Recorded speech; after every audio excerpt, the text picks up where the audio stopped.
chapter of Sigma International Alpha Alpha Beta. I wish to thank Professor Franklin Shaffer, President and Chief Executive Officer of the Commission on Graduates of Foreign Nursing Schools, CGFNS International, for accepting this invitation. The Alpha Alpha Beta chapter has the purpose to promote professional development with an international perspective by recognizing leadership at a local level and facilitating exchange and debate with international leaders. In today's interview, we shall ask the President to provide his authoritative comments to the geography of global nurse migration. I shall now leave you to Dr. Milko Zanini, Assistant Professor and Researcher at the University of Genoa and Board Member of Alpha Alpha Beta Chapter, who will conduct and moderate the interview. Thank you. Thank you all for coming to this webinar. I want to thank Franklin Shaffer to be here. Dr. Franklin Shaffer, as Anna Maria says, is the Chief Executive Officer of CGFNS International. Is also a nurse. Also earned his PhD doctorate in nursing. So that's very important for us to have his example here and to let us know what is happening in the geography of nursing right now in the world. So I would like to start quickly with our question, if you agree. Thank you, Franklin, for coming. The first question I would like to ask you is, what is the situation regarding immigration of nurses worldwide, and maybe in particular, if you can show us something about the situation in Europe. It's very interesting for us to know which are the recruiting countries and the sending ones. Well, thank you. And it is my pleasure to be here with you today. I congratulate you and applaud you for being the first chapter for Sigma Theta Tau in Italy. I think that you are going to make some of the other chapters of CGFNS stand up and watch. What a great job you're going to do, because being the first puts you in the spotlight. It's a real pleasure to be with you today and be able to share with you some of my information or some of the things that's going on around the world relative to migration. You know, I don't think there's one answer today, because our world changed drastically in 2020. The shifts in migration and the curtailing of migration that happened so quickly was earth-shattering. For example, a number of the countries closed their borders so that nurses could not leave their countries. Well, at the same token, CGFNS worked with different countries and consulates within their countries and the border controls to open some of that up for them. One of the major players in it is the Philippines, because they immediately retracted and did not have the nurses migrate initially. But that has been since corrected. But a number of the countries have felt we need to keep our own nurses too. Besides the lockdown and the border closings, they felt that they did not want to run out of nurses either. So it was a double sword for most countries. But we know that mobility is here to stay and migration is here to stay. I think as we look at our world today, as we look at migrants, I think one of the most frequent flow of migrants is within the countries themselves, not externally. People are on the move, and they're going to be continually moving. Today, we have 272 million international migrants, equating to 3.5% of the world's population, with a great majority of these migrants moving within countries, as I've said. In 2019, 8.2 million migrants resided in Europe, compared to 74 million in 2015. Then you can see, yet it accounts for the one of the slowest changes in the period. Still, it's moving slowly. But the EU is different than most other areas because you have your directives and they can move more freely among and across countries. Now, we know that language sometimes becomes a problem, as is now skills becoming the problem. So the State of the World of Nursing report released in April 2020 states that 1 in 8 nurses globally are migrant nurses. Majority of those people are female nurses. And we know that the migration is becoming more and more feminized, and more feminization is occurring than before. We know the numbers of females are increasing, and they're seeking more employment and educational opportunities. The labor workforce, female predominant, as I said, the health workforce is 70% female, and the OECD foreign trained nurses rank 36th highest in the world. In December, 460,000 nurses included 197 nurses in the US, 100,000 in the UK, and 71,000 in Germany, and 53,000 in Australia. So you can see they're very high numbers. Yet we know that self-sufficiency has not been attained really, I think, in any country of the world. And that truly is the goal of countries. Whether it's going to be achievable or not is a very difficult thing to say. So the level of reliance on foreign educated nurses in comparison to domestic nurses varies across all OECD countries. But I think we need to come to grips with this whole situation. We need to reimagine migration. It's going to change drastically. I see migrants as the champions for resilience. If we look at the COVID situation and how the migrants helped during this period of time, it was phenomenal. In the United States, the deaths from COVID among nurses who were taking care of COVID patients was the highest among our Filipino nurses, foreign educated nurses. They gave so much to care for others, leaving their families, leaving their loved ones home to travel to a foreign nurse country. So we know that migration is going to increase. Now, most people say, oh, borders are going to retract. They're going to be frightened of brain drain, and they're going to close their borders even more. Yet, I think it's not going to be the case. I think the higher income countries are going to become more demanding for or seeking of nurses. For example, if you look at the UK right now, they're going to need 50,000 nurses, and they already are paying for nurses travel from the Philippines to London. They're also paying for their hotel in some situations, and put them up to go through all the necessary assessments to practice within it. So the world of migration is not going to go away. It's been with us for a long time, and I believe that it's going to increase, and it's going to increase differently than ever before. Countries are not going to be so interested in the numbers. They're going to be interested in your skills. I hope I answered that question for you. I can't hear you.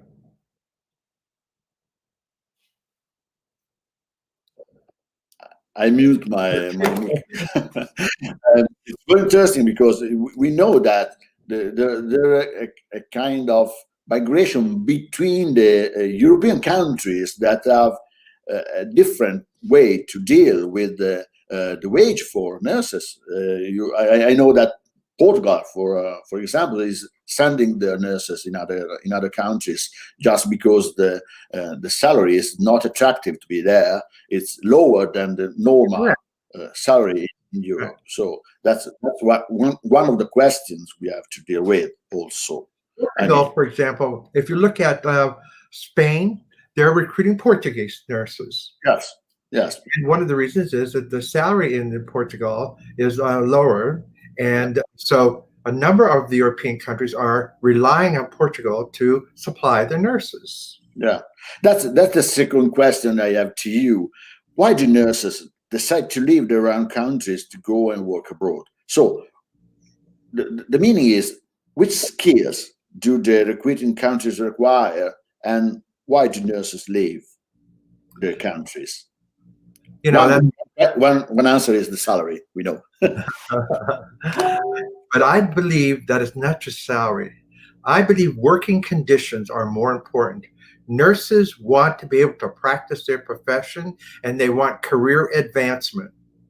And I believe they want education. They want the ability to use their skill sets. They want to be able to practice with the full scope of their preparation.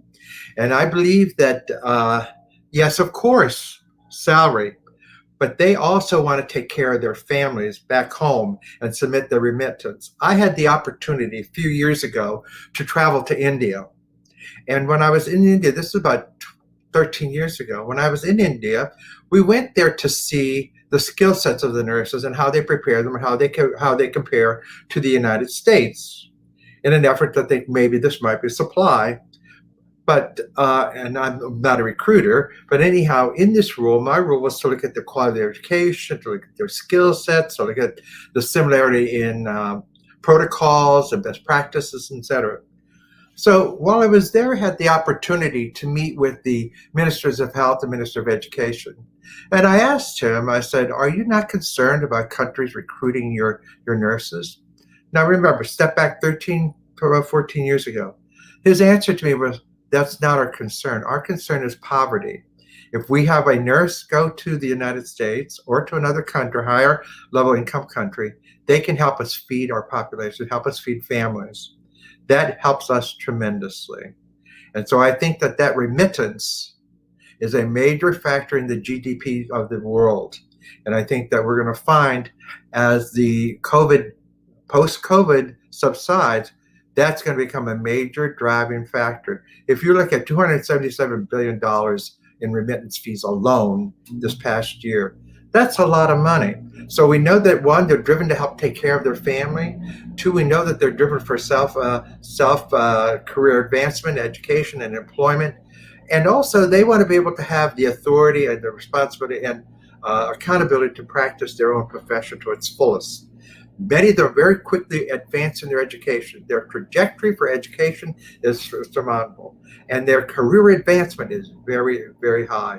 So I think that you're going to find they become many of the managers and leaders in hospitals. They become many of the educators in our hospitals. Here in the United States, for example, we see that many of the foreign educated nurses' advancement in education is much, much faster than those of our domestic nurses, meaning that once a nurse in the United States gets a degree, they don't go for their next degree as quickly as does a foreign educated nurse. And we find that the educated nurses come in and very quickly they get enrolled into educational programs and advance up. So, and there's one last thing too, Miko, and we can't forget this. Many of them travel for love, because they do indeed, I hate to say it that way, but some people do travel for marriage. They travel for family, to bring family over. So there's many reasons, and many of them are, the push and pull factors are well known, but I think they're going to change. I think they're going to change. Some of them will be at the core, but you mentioned the skills. What are the hospitals looking for in the nurses? I think the skills that the hospitals are looking for today, or any employer looking for today, is going to be drastically different tomorrow. Maybe yes. I think that we are looking today at the clinical. We believe, or I think that we're going to be looking at critical thinking, digital literacy, financial management, and population management, and the social determinants of health, and all the other things that come into the constellation of one's practice. But I believe, as the EU has this agenda for skills, I think that the rest of the world has a lot to learn from the whole agenda for skills that the European country is doing. Because in a recent article, they said they're going to have to train over how many of their populations have to be reskilled. And it's low-level jobs that are going to have to be reskilled. So I think that the skill set that we want today, well, they're the typical and usual clinical. That's going to also change. And we're going to be driven by this. We are going to start selecting people based on skill sets, not numbers. Do you have the skills we need here in our country? If so, we're going to recruit you first. We're going to become very selective on skills. That's the real issue we have to deal with, because skilled workers are more useful for this condition we found in the last pandemic. During this pandemic, we are still there.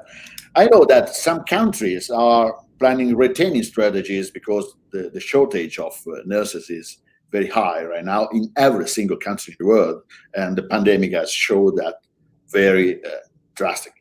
So the planning retaining strategies that countries are making of, on what are focusing? Well, I think you're going to find that one of the things that people want is going to probably be citizenship and the benefits of citizenship and all the social determinants that typically have not been involved in the retention of nurses, but they're going to be wanting all the things that a domestic nurse is getting. And the domestic population, whether it be the social services, whether it be the financial services, whether it be the education service, I believe that they're going to first and foremost want to become a citizen and get the rights of a citizenship. And we have found that in other countries. While the Middle Eastern countries recruit, one of the big problems is the citizenship. You look at Singapore, they thrive on migration, but they can't get the citizenship. So it's an open door policy for them in and out of those countries. But I think that's going to change. And I think that more and more countries are going to look at citizenship. And I know that the other thing that's going to happen too is the refugees and the acclimation of refugees and the recredentialing of refugees is going to change as well. We know how many refugees there are. We're doing a pilot right now where in the Syrian camps in Al-Zatari, there are over almost 600 nurses there.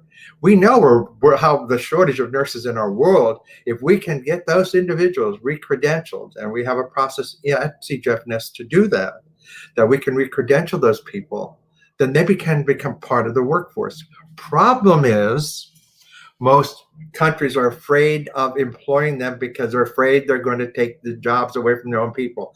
That's never been proven, never. And it is not the case, but yet it's the narrative and the myth within our mind that this is what's going to happen. And it's not necessarily true. Now, it might be more so in some countries, but not in that many. And that's one of the problems that UNHCR has with the resettlement of migrants or refugees, because countries do not want to offer them employment. And that's one of the reasons why you'll see those skilled people in camps aren't prepared to practice their profession. And that was a long answer. I hope I answered it for you, Nicola. Absolutely, absolutely. I saw that in this situation where the nursing shortage was very, very high, probably everything is changing. Right. And in this particular situation, during this pandemic, the shortage of nurses has become very evident. Could this specific situation increase the migration or not? I think it's definitely going to increase migration, definitely. Let's look at the UK, for example. Let's look at almost any country right now. What are we in short supply of when it comes to nursing? Mental health. And we know post-COVID, we are going to have so many mental health problems. We already have it. In the United States, our suicides have increased. We're finding around the world that mental health is going to be a problem. Yet, if you look at one country like the UK, that's a major shortage of their areas. We're going to find that migration will increase, but I really must say to you, and I can't stress that point enough, it's going to be skill selective. For example, when I say to you, there's a shortage of mental health nurses, they're going to recruit mental health nurses, not all nurses. And they're going to want to recruit those that are properly prepared or at the highest level of their preparation as mental health to help them solve their problem quickly. It's like going into a convenience store.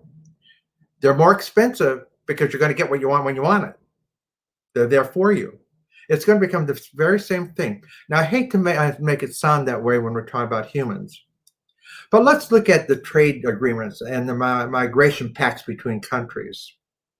If you look at one of the first where nurses were first involved in was trade NAFTA here between Canada, the United States, and Mexico. It's the first time ever we looked at their education, their accreditation, their practice, their regulation, etc. That continues today. I think that you're going to find more countries are going to be looking at how can we look at quickly identifying mutual recognition. How can we recognize those skills? What are the barriers for a nurse to come into our country? For example, one of the things under COVID, we're finding that the English language can be offered now in your home, and a number of countries are accepting that the English language proctored within your home. So I think that there's a number of waivers that are going to happen, and I think migration, you're going to see those increase. I think COVID was just the beginning of a new revolution in migration. That's a real important issue. I can anticipate my question for the end of the interview if you want to share your opinion about that. You talk about mental health. In my opinion, right now there is an increasing of post-traumatic syndrome, not only in nurses that are going to work into COVID unit, but also in healthcare worker.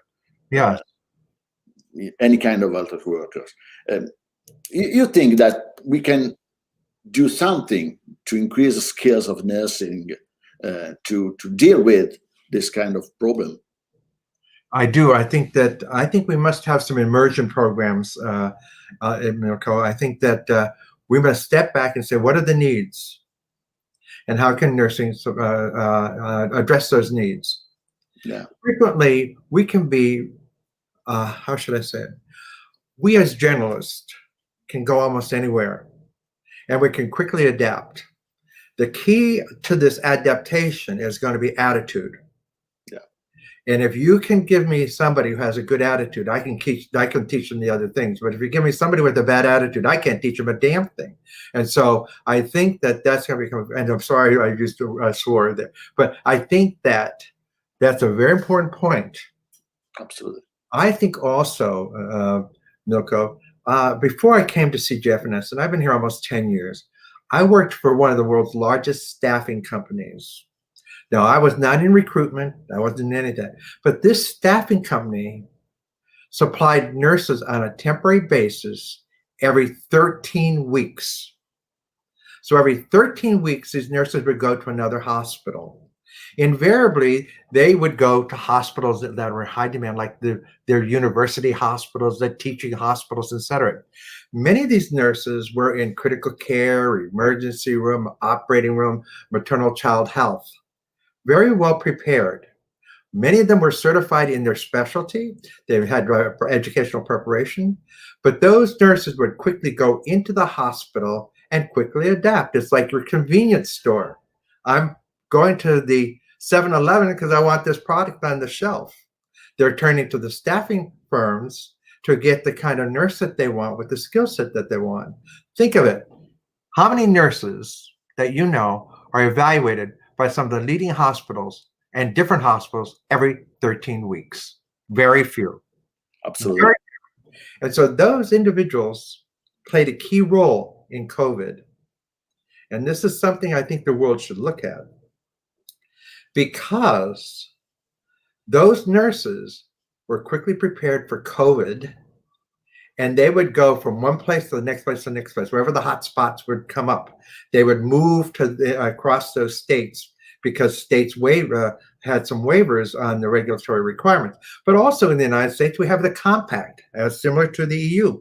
You could make that happen within the EU, so that nurses could, with a certain cadre of skills, move from here to here to here, wherever the demand is. So I think we're going to have to look at things differently, because mobility is going to be one of the major answers. So those travel nurses did move within wherever the demand was the greatest. For example, here when we saw New York as a problem, we can't recruit and we can't staff the company I work for. We do all the visa for the United States, for 9 professions, for people coming into the United States. So we are not permitted to do any recruitment or staffing. However, we wanted to find out, we have 3 million people that have gone through our doors, and we wanted to find out who had the skills and the willingness to move from this state to this state. Let's suppose where New York was a hot spot. We invited nurses that were prepared to go into New York. Now, I thought we might get 50 to 100. Our call within 4 days was over 300 nurses that were willing to travel from where they were to go into a hotspot of COVID. That's phenomenal when you think about it. And I think that's the essence of nursing. We have a commitment, call it a calling if you like, but during this COVID, the true essence of nursing came out. We call it the year of the nurse and the midwifery, and I think that was I was fortuitous that was the name for this year given by the World Health Organization. We were at the centerpiece of almost every television program for how many months now? How many months? You cannot beat it. We know that even within the EU, the commissioners are recognizing the value of nursing very differently than ever before. And I'll also point out, before this happened, and this is a very important thing, that the United Nations had a high-level commission on employment, education, and health. And in that report, it said, healthcare professionals are not a drag on your economy. They're an asset to your country. And you cannot have a healthy nation without a healthy workforce. That's the first time ever an organization like the UN has said, we're not on the expensive side of the ledger, but we're on the asset or the revenue side of the agenda of the ledger. Okay. Thank you. I have a question coming from our public. Nurses want to practice at the top of their skills, but understaffing and poor work environment is still one of the major problems. In your opinion, why government keep not to address this problem? Because I think, like I just said to you about the UN, that high-level commission, I think that government still sees labor as an expensive item and not one that's going to improve their GDP. For example, I had an interview yesterday with the World Health Organization on their 5-year plan relative to their the work that they've been done to work for health. If you've not read their document, I encourage everybody to read it, and their 10 recommendations and their immediate 5 actions and what can be done about this. But in there, that's addressed very clearly, is that governments must invest and finance all these initiatives. For example, in the EU right now, when we talk about the agenda for skills, they already have investment occurring that's going to help address this major need. And so they targeted first and foremost that the investment was needed first and foremost. We're going to have that problem with nurses leaving countries until governments and employers and the union recognize that nurses must have the equipment, they must have the conditions to have decent work in order to work within their country. They are going to migrate if those conditions do not exist. We also know that too, is that governments do see the exportation nurses as a major means of revenue, such as the Philippines. Okay, thank you. I have just another request. Please, could you give a message for the Italian nurses to increase their leadership in clinical and organizational area? I think that all resides within the leadership. Remember, you probably have seen the study, magnet hospitals. This is a good example of leadership.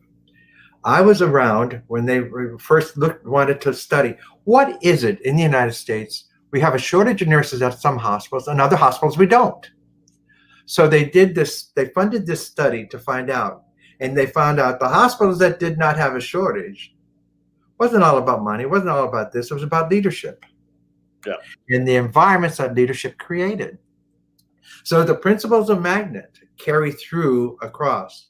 If you look at the American Organization of Nurse Leaders, they have the work environments that are preferred and the preparation of the nurse executives and the competencies. But it all rests with the leader.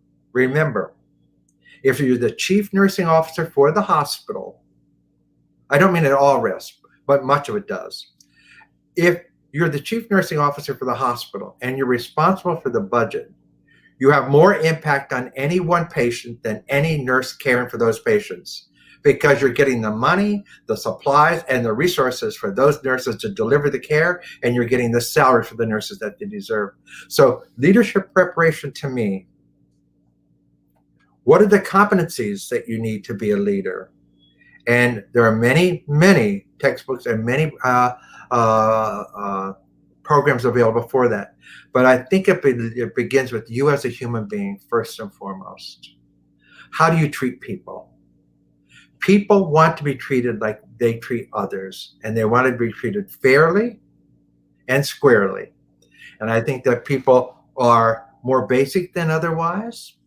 And individuality, because we're moving into an era where everything's becoming more personalized, personalization of all type of things in our environment.